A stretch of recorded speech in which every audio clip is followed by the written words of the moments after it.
Alright, now I'm pissed.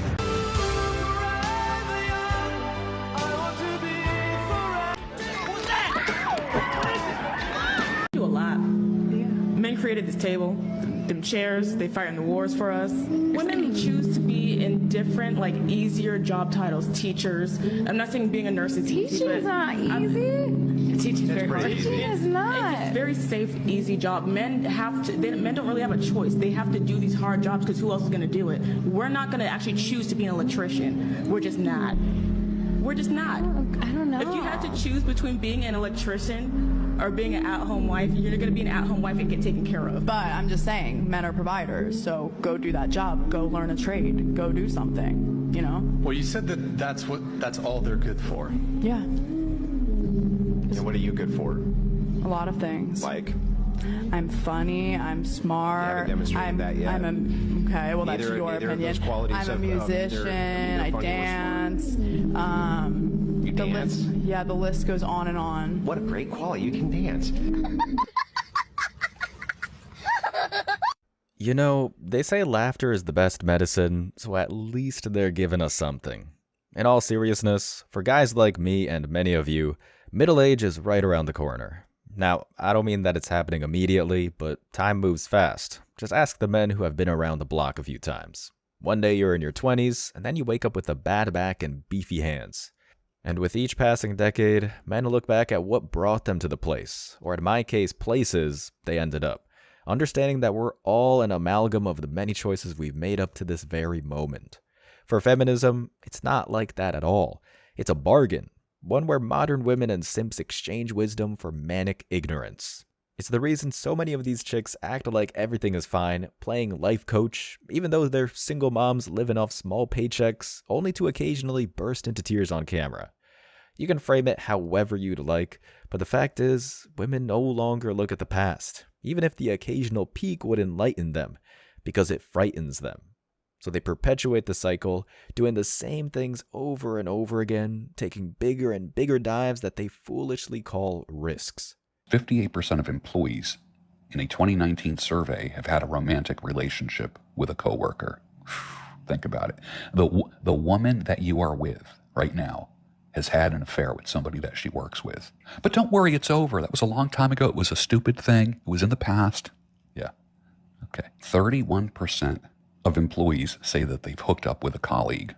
18% of respondents said that they met their spouse at work, while 22% of those who had an affair with a coworker said it was a serious long-term relationship. How common are workplace affairs? Hey, never forget. Women say, oh, you need to have a 3 or 4 phase. Everybody needs one. You just got to get it out of your system. Why is it in there? Why do you have that desire? Why is it within you? It's not a phase. It's something that clings to you and sticks to you. That 3 or 4 phase. What are you benefiting from? A range of experience? You could get that from one person. What are you benefiting from? Variety? So what do you think is going to happen when you're back in a stable relationship with just one person? You're going to start craving that same variety. There's going to be a lot more trauma besides the childhood trauma that you already come with. Now there's going to be this grown trauma of you trying to figure out why you can't be satisfied, why you can't be pleased, why you not happy, why you want change, why you striving for all these things here, why you want... It's so sad and so distasteful, especially because you have a lot of women who are just aiding and being the demise of their spouse. If he is down, they want to bring him all the way instead of building up. The only person that's supposed to be built up in a lot of these women's minds is themselves. And if we're being honest, they can't even do that correctly. And why is that? Well, it has to do with the purpose of men and what they have to offer. The value of men is lost on women, and that's why they end up being lost themselves. Men act as a consistent anchor, providing protection and support for those they care about. A lot of chicks make jokes about this dynamic, claiming that the lifestyles of the average male are mundane, saying things like, "Why are you always working? Don't you want a life? You never want to hang out with my friends. You shut them out all the time. I cheated on you because you were never around. I just wanted to have a little fun." I'm sure everyone has an answer to these, but I'll share mine for the sake of argument.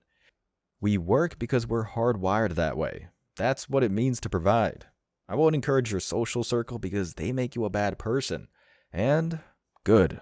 Glad you had your fun because we doubt you'll have any for the foreseeable future. Now, all of these are valid answers to the following statements men see every day. But the thing is, the feminist bargain will act as a firewall. None of these perfectly sensible responses will do anything but ignite rage and projection, with the hive mind cheering them on with every step they take closer to the abyss. Which brings me to my next point. What do you think is the biggest red flag in a woman? Oh, yeah. So externalizing. So an externalizer is somebody who's doesn't have an internal locus of control. So she gets angry. It's not because of anything that's going on inside of her mind. It's that you did this. So the way that they're going to regulate their own emotion is not by controlling themselves, but by trying to control everything around them. And if you're going to be around them, they're going to be trying to control you. So like, don't do that. We have to do this. And if you deviate from that, they get all out of sorts because they're in this like perpetual and completely futile quest to make external reality permanently exactly how they want it to be so that they can feel non-anxious or non-angry or whatever. And that's not possible. Bingo what? Bingo, bingo. Is there something I can do? They're my in-laws. I feel like we should... Lou Shrubner. That's your divorce attorney? He's good. She'll be living with me, by the way. Hank. What time does school start in the morning, Hank? What's her teacher's name? Brownie meetings are which night? Soccer? What's her favorite color? Who's her best friend? What does she eat for breakfast? Do you even know her pediatrician's name, his phone number, and you got that on you? I'm not gonna let you punish her for this, okay? She understands. She knows it's not right that her daddy's never home before her bedtime. He's always on his phone on the weekends. She knows that it's not right that her mom is sad all the time. Sad? You're sad? A friend of your old Gore-Tex-wearing college buddy Josh, and fucked him. You're so rugged. He's so wise. I don't know why you're not hanging off a mountain with him in a net right now. Want to do something for me? Water the fucking hydrangeas. The American marriage. It's not what it's cracked up to be. Yes, this is a movie clip, and yes, it's not, in itself, real. But this is a pretty mild representation of what happens when men make compromises and decide that a Western woman is better than nothing. The words that they exchange are as real as the price of groceries and as poignant as death. Women, for the last century and slightly beyond, have brought stories like this to court and social clubs, damning the men they chose to date or marry for doing everything they can to put food on the table and clothes on everyone's backs. According to the mainstream media of the West, this is a sign of neglect and a valid reason to get a hefty paycheck. But what they don't tell people is this is the very essence of masculinity. Sacrifice for the greater good, not just for us, but everyone else within a 500-mile radius. To them, the mother marching down and asking questions about the mundane is a heroic stance, which is not only hilarious, but extremely insulting. Allow me the wiggle room to bring a little scenario. Say you had a long day at work at a construction site, you're tired, stressed, and in need of a cold drink and a long night's rest. When you get home, you see half of your belongings, currencies, medals, furniture, and whatever else left out on the curb, ready to be picked up by a neurosurgeon in a U-Haul. When you reasonably ask what the hell is going on, the doctor just grins and tells you he deserves it for giving you a consultation a few months back. Then when you explain that you already paid him, he just tells you he deserves more, telling you something like, "Do you even know the names of my patients? Do you know how many hours I work a week? Do you know how the student debt I accrued to get to this position?" If you find yourself asking, why the hell does any of this unrelated stuff matter, then I think the message was received. The fact is, it doesn't matter. Why? Because it's the doctor's job, not yours. The same can be applied to the makeup, mani-pedis, and whatever is in the kid's lunchbox. It's not your job. It's hers, but you're being punished for it. And this is where things get a little complicated, and it has to do with men, actually, more specifically, the men that stick around. The definition of a simp is someone who sacrifices individuality, masculinity, and purpose. They kind of fuel the fire to the modern woman culture for sure. To the simp, I'm the final opponent in the video game, playing on expert level with a bad controller. Simps reward disrespectful behavior. The problem with simps is that they will forego their value system, their testosterone, their manhood, their creativity, their uniqueness, just for the chance to get close to some yams or some complex carbohydrates. Stop fooling around, you simp. How many people who are in your industry who have children, whose children are proud of them, that they share their wife around or vice versa? Go to church on Sunday, do your praying, be your slave, and let's carry on. Because I'm tired, I'm jet lagged to I've got a headache. Dude, just answer the question the super chatter asked you. The super chatter's asking this question because he wants to know what your answer is. To what? I'm summing up very quickly. So his question is, how many of the people you know inside of this industry who allow their wife or significant other to be shared or are engaged in have children who are proud of them? That's what the intent of his question is. Listen, and I'm saying this once and we're cracking on. We're in the Gen Z. We can make money multiple ways. I don't know anyone that's had children that do. You're not answering the question. The question is how many of those children are proud of their parents? I don't know any children, so let's move on. Thank you very much. You're not going to answer the question? I don't know any children. How many times have I got to say? You're pissing me off. Yeah, I know you don't have children. That's not what the question was. Listen to what the question is. How many of these people in this industry that you deal with who have children, whose children are proud of them? Have you checked on your wife? She might be getting at the minute. Now, are you going to answer my question? Bro, move on, bro. You're pissing me off, bro. Just move on. Yeah, I don't care if I'm pissing you off. And you shouldn't. You'd just be wasting your time. I tend to talk about other things because these types of men are in the minority at this point, but since we're talking about the feminist bargain, it would be irresponsible for me to say that, at least in part, this doesn't have to do with the jellyfish that have stayed around. The baby elephant seals that move up the beach when the big one sleeps, the men who surrender their needs and settle for a slim chance of getting a used car with busted headlights. I am, of course, talking about simps. Depending on your age and position in society, these guys might be in high school or the cubicle next door. They're the ones looking at the thirst traps, paying money to a woman for 3 minutes of their time, or maybe they decided to throw it all away, join the progressive movement, and essentially act like women because they felt that would be the easiest route to their girlfriend's pants. Now obviously, I'm not talking about Chad at the bar. I'm talking about the ones that surrender their dignity and self-respect, the stepdads that, quote, stepped up, the ones that put on cat ears for a TikTok or whatever the hell else. The main culprit is women, of course. If they didn't do what they do, none of this would be possible. However, it's impossible to note that simps have been there every step of the way, encouraging female voting rights, to passing legislation that leveled the workforce, to throwing down the gravel and representing women in a case that would give them most of a man's livelihood. It's why I often say real men in these videos, because that's who I'm referring to. We don't claim the ones that never woke up by choice. Perhaps the only silver lining in all of this is that the guys that threw away the man card and the women that support it often suffer the same fate: loneliness. 70-something% of trainers sleep with their clients. So it's a very 70%? 70%. You know, the only thing that's higher in infidelity is hospitals. You're going to have an opportunity. And the difference between you being a decent, okay trainer and a very successful one is, can you resist the temptation to sleep with your clients? Because it's going to come your way. And it's going to be tempting because they're going to be good looking and successful and all the things. And you're going to want to. And in the back of your head, you're going to think, oh, this exception. It's and then that's the beginning of the end for you. You'll never be that successful if you do that. Why won't they ever be as successful? Best clients, they're not looking for that. They're looking for someone who's intelligent, that's professional, that's going to help.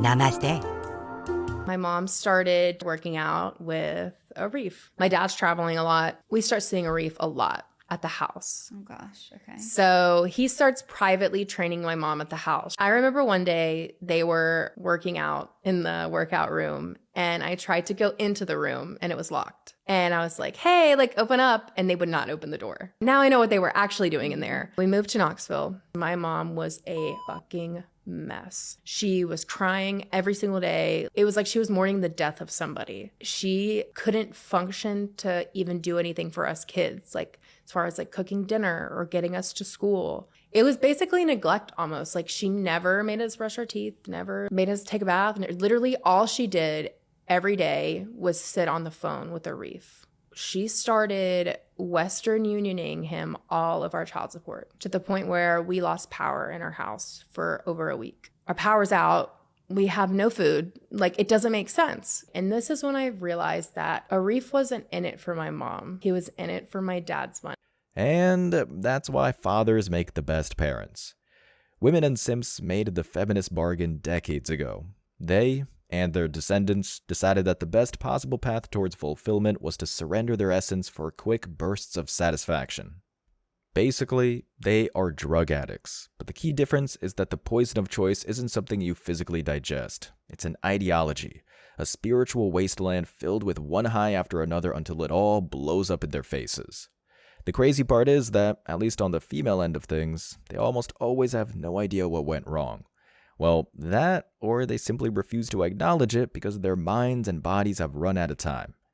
This is why questions like this still float around, even though the entire Mankind family knows the answer.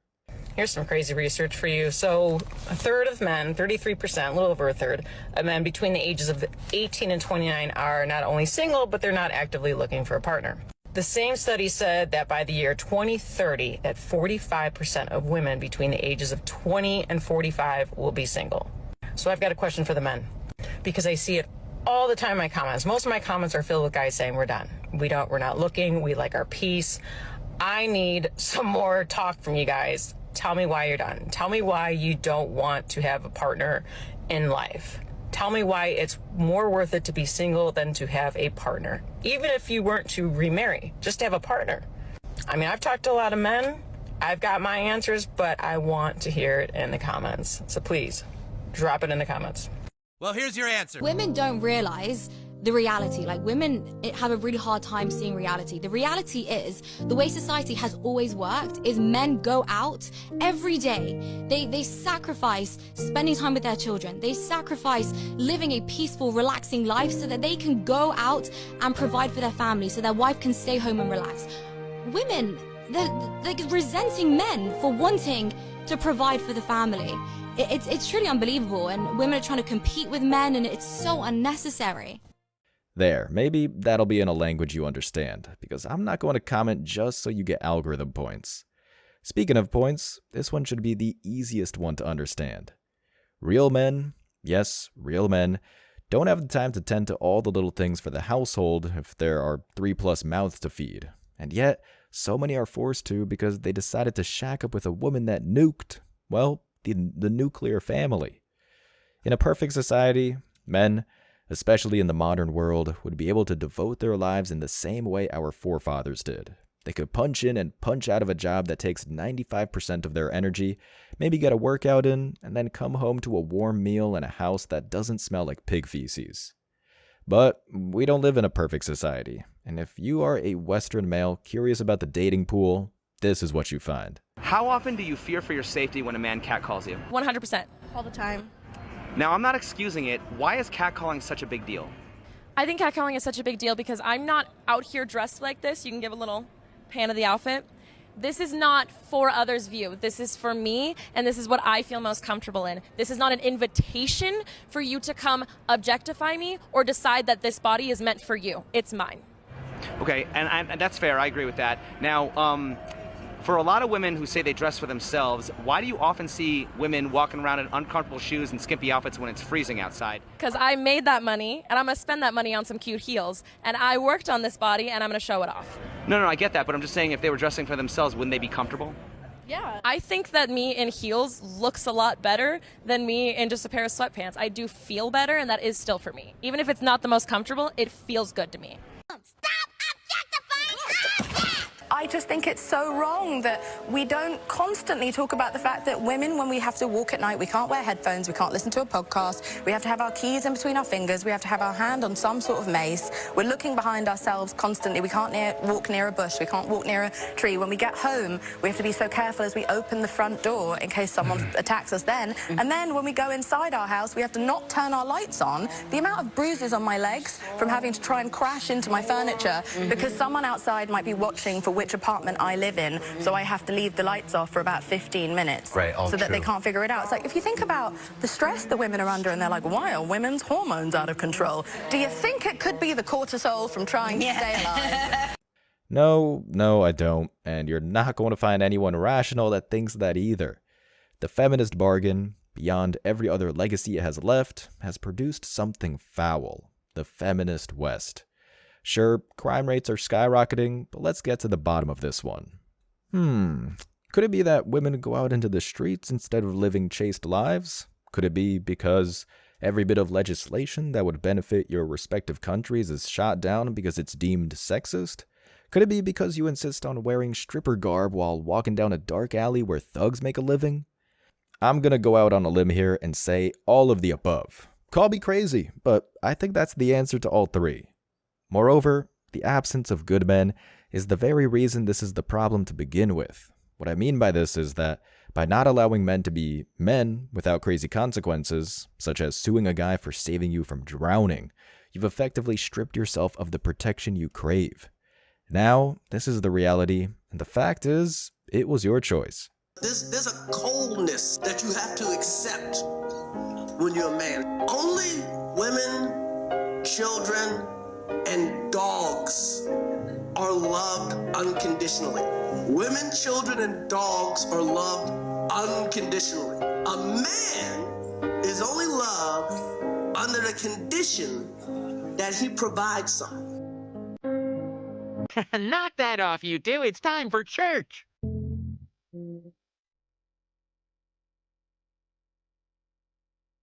For the lips of the adulterous woman drip honey, and her speech is smoother than oil. But in the end, she is bitter as gall, sharp as a double-edged sword. Her feet go down to death. Her steps lead straight to the grave. She gives no thought to the way of life. Her paths wander aimlessly, but she does not know it. Now then, my sons, listen to me. Do not turn aside from what I say. Keep to a path far from her. Do not go near the door of her house, lest you lose your honor to others and your dignity to one who is cruel. Share this with a friend to spread the word of God. Now, I don't care what faith you practice, that's no business of mine. But that doesn't make the message less true or less relevant. In fact, it's probably one of the most relevant and true statements one can make at a time like this. Men, if you got to this point, it's pretty obvious you're not a simp. That part is a given. So what's left? Well, nothing much. As long as you stay at the same place, walking away, never listening to whatever is on the side of the path waiting to make that aforementioned bargain, the one that leads to poverty, misery, and pain. You're great, guys. There's no reason to fall into a trap when all the warning signs are right there in front of you. Godspeed. As always, I wish you tremendous success. Now it's your turn. What do you think? Let me know your thoughts in the comment section below. Remember that if you leave the best comment, you'll get $5. Thank you so much for watching. If you found value in this video, hit the like and subscribe buttons, ring the notification bell so you don't miss out on future uploads, drop a comment, and share it. See you in the next video. Till next time.